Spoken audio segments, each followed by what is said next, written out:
Um, I didn't live up to Raiders for me. I think we can say that.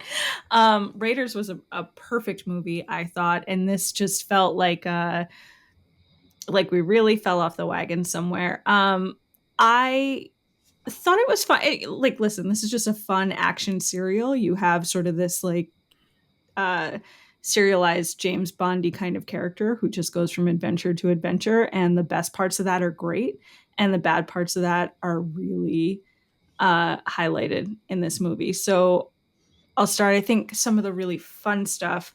Um, I thought the action was shot really well in this. I thought it was photographed beautifully, and some really big action scenes that were just fun.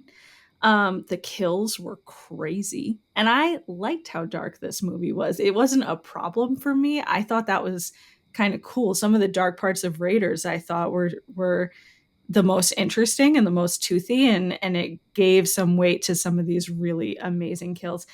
I liked the sidekicks. I loved Short Round, and I liked Willie too. She's crazy and annoying, but she's what a great everyman to throw in the middle of there because yeah, what Indy's doing is crazy. That's insane. Like, who would know how to handle that situation? So I like that they went in completely the opposite You're direction. officially on the record being pro Willie.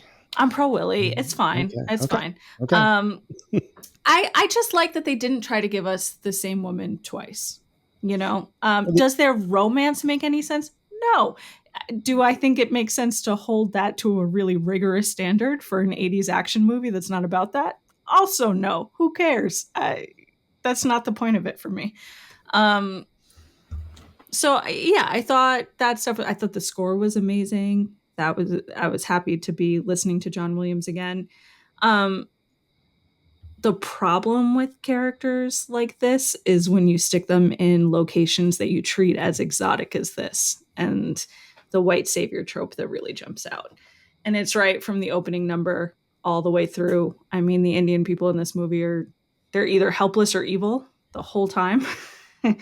They need Indy to save them, which is like that's this type of character, right? They go in Mhm. somewhere and they save everything, and that's just the nature of it. It doesn't age well. It doesn't hold up super well. Um, thought some of it was problematic, but there was a lot of fun to be had. And I do think it's interesting that you were saying the pacing was so great. I thought it really dragged. We spent so much time in the temple, and in Raiders, we were moving from incredible set piece to incredible set piece to different countries. And it just felt like the movie had pace and scope and exploration. And this felt really narrow to me. It was cool. The temple was interesting. There were a lot of dimensions to it, but we never really saw anything outside of that world. It ends really abruptly for me. So I thought the middle kind of sank. I don't know. It wasn't my favorite. I want to see the next one. Okay. What would you give this as a rating, 1 to 5? 3.